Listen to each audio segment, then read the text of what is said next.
Hello friends, मेरे story channel में आप सबका स्वागत है। आज की हमारी कहानी है हैप्पी न्यू ईयर। दिल को छू लेने वाली कहानी। रिया ऑफिस के लिए तैयार हो रही थी। सविता जी वैसे तो ड्राइंग रूम में पेपर पढ़ रही थी, पर उनका पूरा ध्यान अपनी बहू रिया की ओर ही था। लंबी सुडौल देह, कंधों तक कटे बाल, अच्छे पद पर कार्यरत अत्याधुनिक रिया उनके बेटे विवेक की पसंद थी। सविता को भी इस प्रेम विवाह में आपत्ति करने का कोई कारण नहीं मिला था। इतनी समझ तो वे भी रखती हैं कि इकलौते योग्य बेटे ने यूं ही कोई लड़की पसंद नहीं की होगी। उन्होंने मूक सहमति दे दी थी, पर पता नहीं क्यों उन्हें रिया से दिल से एक दूरी महसूस होती थी। वैसे सविता जी उत्तर प्रदेश के नोएडा शहर में अकेली रहती थी। पति राकेश सालों पहले साथ छोड़ गए थे। रोहन की नौकरी मुंबई में थी। उसने जब भी माँ से साथ रहने के लिए कहा था, सविता ने यह कहकर टाल दिया था, सारा जीवन यहीं तो बिताया है, पास पड़ोस है, संगी साथी हैं, वहाँ मुंबई में शायद मेरा मन ना लगे। तुम दोनों तो ऑफिस में रहोगे दिन भर, अभी ऐसे ही चलने दो, ज़रूरत हुई तो तुम्हारे पास ही आ जाऊंगी। और कौन है मेरा, साल में एक आध बार वे मुंबई आ जाती हैं, पर यहाँ उनका मन सचमुच नहीं लगता। दोनों दिन भर ऑफिस में रहते हैं, घर पर भी लैपटॉप या फ़ोन पर व्यस्त दिखते हैं। साथ बैठकर बात करने का समय दोनों के पास अक्सर ही नहीं होता। ऊपर से रिया का मायका भी मुंबई में ही था। कभी वह मायके चली जाती तो घर उन्हें और भी खाली लगता। न्यू ईयर आने वाला था, इस बार भी मुंबई आई हुई थी। रिया ने भी फ़ोन कर कहा था, यहाँ आना ही आपके लिए ठीक होगा, वहाँ की ठंड से भी आप बच जाएंगी। रिया से उनके संबंध कटु तो बिल्कुल भी नहीं थे, पर रिया उनसे बहुत कम बात करती थी। सविता को लगता था कि शायद रोहन उन्हें ज़बरदस्ती मुंबई बुला लेता है और रिया को शायद उनका आना पसंद ना हो। रिया की सोच बहुत आधुनिक थी। पति पत्नी दोनों कामकाजी हों तो घर बाहर दोनों काम मिलकर ही संभालते हैं। यह सविता ने रिया के मुँह से ही सुना था, तो उसकी स्पष्टवादिता पर बड़ी हैरान हुई थी। रिया को वे मन ही मन खूब जांचती परखती थी और उसकी बातों पर मन ही मन हैरान ही रह जाती थी। सोचती, अजीब मुंहफट लड़की है। आधुनिकता और आत्मनिर्भरता ने इन लड़कियों का दिमाग खराब कर दिया है। कल ही कह रही थी, रोहन मैं बहुत थक गई हूँ, तुम ही सबका खाना लगा लो। उन्हें तो थके हारे बेटे पर तरस आ गया। फ़ौरन कहा, अरे तुम दोनों आराम से फ्रेश हो लो, मैं खाना लगा लूँगी। लता सबका खाना बनाकर तो रखी गई है, बस लगाना ही तो है। और फिर उन्होंने सबका खाना टेबल पर लगाया। पिछले संडे को सुबह उठते ही कह रही थी, रोहन आज पूरा दिन आराम का मूड है और लता के हाथ के खाने का भी मूड नहीं है। नाश्ता बाहर से ले आओ और लंच भी ऑर्डर कर देना। सविता ने पूछ लिया, मैं बना दूँ कुछ? रिया ने हमेशा की तरह संक्षिप्त सा उत्तर दिया, नहीं माँ, आप आराम कीजिए। मुझसे तो पता नहीं क्यों इतना कम बोलती है यह लड़की। अभी 2 साल ही तो हुए हैं विवाह को। सास बहू वाला कोई झगड़ा भी कभी नहीं हुआ, फिर भी इतनी गंभीर क्यों रहती है? ऐसा भी क्या सोच समझकर बात करना। सविता अपनी सोच के दायरे में उलझी रहती थी। सविता को मुंबई आए 15 दिन हो गए थे। रिया नए साल पर सब दोस्तों को घर बुलाकर पार्टी करने के मूड में थी। रोहन भी खूब उत्साहित था, पर अगले ही पल क्या हो जाए किसी को क्या पता होता है। शाम को अचानक बाथरूम में सविता का पैर फिसला तो वह चीख पड़ी। रिया और रोहन भागे आए। दर्द ज़्यादा होने के कारण सविता के आंसू बह निकले थे। उन्हें फ़ौरन हॉस्पिटल ले जाया गया। पैर में फ्रैक्चर हो गया था, प्लास्टर चढ़ाया गया। सविता को इस बेबसी में रोना आ रहा था। घर आकर भी 2-3 दिन सो न सकी, बड़ी बेचैन थी। डॉक्टर को घर पर ही बुलाया गया। उनका ब्लड प्रेशर हाई था। पूर्ण आराम और दवा के लिए निर्देश देकर डॉक्टर चला गया। रोहन उन्हें आराम करने के लिए कहकर लैपटॉप पर व्यस्त हो गया। सविता को इस तकलीफ़ में जीने की आदत डालने में कुछ दिन लग गए। पहले रिया के मना करने पर भी कुछ ना कुछ इधर उधर करते हुए ही अपना समय बिता लेती थी। अब तो अकेलापन और बढ़ने लगा था। एक संडे को वे अपने रूम में लेटी थी। अचानक उनका मन हुआ कि वॉकर की सहायता से ड्राइंग रूम तक जाकर देखें। यह 2 बेडरूम फ्लैट था। बड़ी हिम्मत से वॉकर के सहारे अपने रूम से बाहर निकली तो उन्हें बच्चों के रूम से रिया का तेज स्वर सुनाई दिया। उनका दरवाज़ा पूरी तरह बंद नहीं था। ना चाहते हुए भी उन्होंने रिया की बात पर ध्यान दिया। रिया तेज स्वर में कह रही थी, माँ तुम्हारी है, तुम्हें सोचना चाहिए। सविता को तेज झटका लगा। मन आहत हुआ कि इसका मतलब मेरा अंदाज़ा सही था कि रिया को मेरा यहाँ आना पसंद नहीं। अब इतना स्वाभिमान तो मुझ में भी है कि बेटे बहू के घर में अवांछित सी नहीं रहूँगी।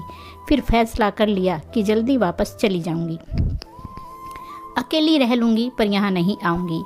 इसीलिए रिया इतनी गंभीर रहती है। उनकी आंखों से मजबूरी और अपमान के आंसू बहने लगे। चुपचाप अपने रूम में आकर लेट गई। थोड़ी देर बाद रिया उनके लिए शाम की चाय लेकर आई तो उन्होंने उसके चेहरे पर नज़र भी नहीं डाली। रिया ने कहा कि माँ उठिए, चाय लाई हूँ। ले लूँगी, तुम रख दो। रिया चाय रखकर चली गई। सविता का दिल भर आया। कोई उनसे पूछने वाला भी नहीं है कि वह क्यों उदास और दुखी है। थोड़ी देर में उन्होंने ठंडी होती चाय पी ली और बेटे को आवाज़ दी। रोहन आकर गंभीर मुद्रा में बैठ गया।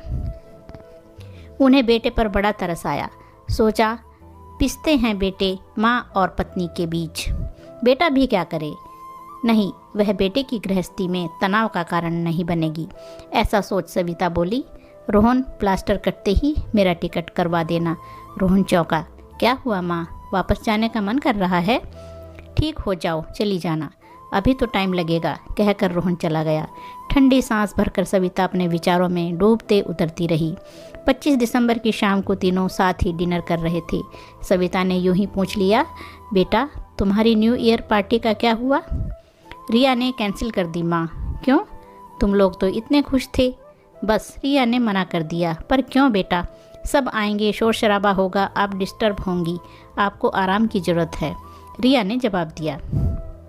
अरे नहीं, मुझे तो अच्छा लगेगा, घर में रौनक होगी, बहुत बोर हो रही हूँ मैं तो। तुम लोग आराम से नए साल का स्वागत करो, मज़ा आएगा। रिया बहुत हैरान हुई। सच माँ, आप डिस्टर्ब नहीं होंगी? बिल्कुल भी नहीं, रिया ने मुस्कुराकर थैंक्स माँ कहा तो सविता को अच्छा लगा। फिर कहा, बस मेरे जाने का टिकट भी करवा दो। रिया ने कहा, नहीं माँ, अभी तो आपकी फिजियोथेरेपी भी होगी कुछ दिन। वैसे तो अब सब सामान्य था, पर सविता अनमनी सी थी। सविता से दिन नहीं कट रहे थे। कभी कभी बेबस बेचैन सी हो जाती। बहू उन्हें रखना नहीं चाहती, बेटा मजबूर है। यह बात दिल को खचोटती रहती थी। 31 दिसंबर की पार्टी की तैयारी में रिया व्यस्त हो गई। रोहन भी हर काम में यथासंभव साथ दे रहा था। दोनों के करीब 20 दोस्त आने वाले थे। बैठे बैठे जितना संभव था सविता भी हाथ बटा रही थी। खाने की कुछ चीज़ें बना ली थी, कुछ ऑर्डर कर दी थी। दोपहर तक सारी तैयारी के बाद लंच करके सविता थोड़ी देर अपने रूम में आकर लेट गई। अभी 4 बजे थे। आधे घंटे के लिए उनकी आंख भी लग गई। उठी तो चाय की इच्छा हुई, पर फिर सोचा कि बेटा बहू आराम कर रहे होंगे, वे थक गए होंगे, अतः वह खुद ही चाय बना लेगी। अपने वॉकर के सहारे वो धीरे से उठी तो बेटे बहू के कमरे से तेज आवाज़ सुनकर ठिठक गई। वो सुनने की कोशिश करने लगी कि फिर क्या मेरी उपस्थिति को लेकर दोनों में झगड़ा हो रहा है। रात को तो पार्टी है, पर अब यह झगड़ा, वह भी उसके कारण। आंसू बह निकले। रिया की आवाज़ बहुत स्पष्ट थी। माँ को कहने दो तुम। कैसे माँ को वापस भेजने के लिए तैयार हो गए? माँ इतनी शांत स्नेहिल है, उनसे किसी को क्या दिक्कत हो सकती है? वे दिन भर अकेली रहती हैं, उनका मन नहीं लगता होगा, तभी उस दिन अपना टिकट करवाने के लिए कहा होगा। मैंने अपने ऑफिस में बात कर ली है, जब तक उनका प्लास्टर नहीं उतरता मैं वर्क फ्रॉम होम कर रही हूँ। बहुत ही ज़रूरी होगा किसी दिन, तब ऑफिस चली जाऊँगी। तुम बेटे होकर भी उन्हें भेजने की बात कैसे मान जाते हो? और कौन है उनका? वे अब कहीं नहीं जाएंगी, यहीं रहेंगी हमारे साथ। मन में उठे भाव के उतार चढ़ाव से वॉकर पकड़े माधुरी के तो हाथ पांव ही कांप गए।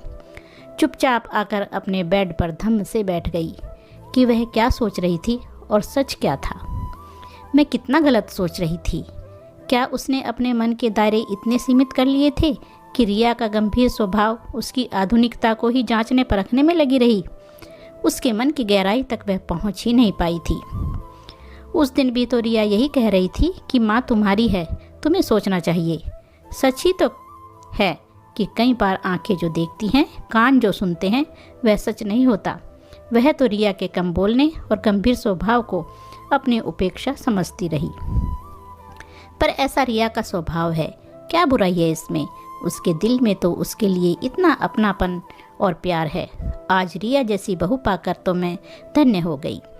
तो आँखों से अब कुछ स्पष्ट नहीं दिख रहा था, सब कुछ धुंधला सा हो गया था। खुशी और संतोष के आंसू जो भरे थे आँखों में। तभी रिया चाय लेकर अंदर आ गई। सविता को विचारमग्न देखा, पूछा क्या सोच रही हैं माँ। सविता को कुछ समझ नहीं आया तो हैप्पी न्यू ईयर कहते हुए मुस्कुराकर अपनी बाहें फैला दी। कुछ ना समझते हुए भी उनकी बाहों में समाते हुए रिया बोली, यह क्या माँ, अभी से? सविता खुलकर हंसती। अचानक अपने दिल में अभी से नए वर्ष का उल्लास उत्साह अनुभव कर रही हूँ। नए साल का स्वागत नई उमंग से करने के लिए सविता पूरी तरह से तैयार थी। रिया के सिर पर अपना स्नेह भरा हाथ फिराकर मुस्कुराती हुई चाय का आनंद लेने लगी। तो दोस्तों, कहानी को लाइक और शेयर जरूर कीजिए। धन्यवाद।